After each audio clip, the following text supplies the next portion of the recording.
Now the serpent was more crafty than any other of the beasts of the field that the Lord God had made. And he said to the woman, "Did God actually say you shall not eat from any tree in the garden?" And the woman said to the serpent, "We may eat from the fruit of the trees in the garden. But God said, You shall not eat from the fruit of the tree that is in the midst of the garden, neither shall you touch it, lest you will die." But the serpent said to the woman, "You will not surely die, for God knows that when you eat it, your eyes will be opened, and you will be like God, knowing good from evil." So when the woman saw that the tree was good for food, and that it was a delight to the eyes, and that the tree was desired to make one wise, she took of its fruit and ate it. She also gave some to her husband, who was with her, and he ate. Then the eyes of both of them were opened, and they knew that they were naked. And they sewed fig leaves together, and made themselves loincloths. And they heard the sound of the Lord God walking in the garden in the cool of the day. And the man and his wife hid themselves from the presence of the Lord God among the trees of the garden.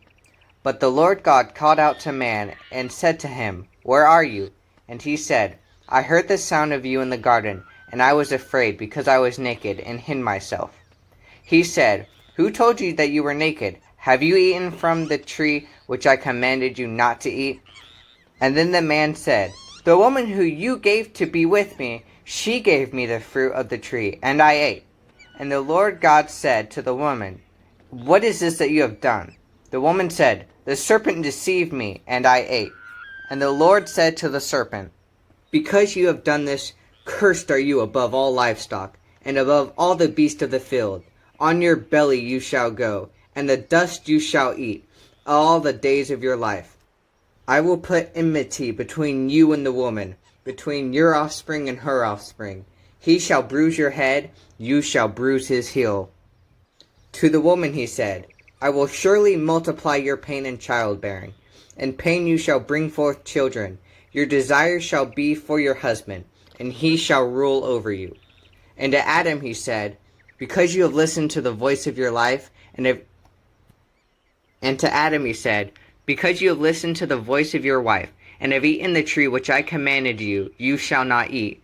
Cursed is the ground because of you. In pain you shall eat all the days of your life. Thorns and thistles it shall bring forth you, and you shall eat the plants of the field. And by the sweat of your face you shall eat bread, till you return to the ground. For out of it you were taken, for you are dust, and to dust you shall return." The man called his wife's name Eve, because she was the mother of all living. And the Lord God made for Adam and for his wife garments of skin and clothed them.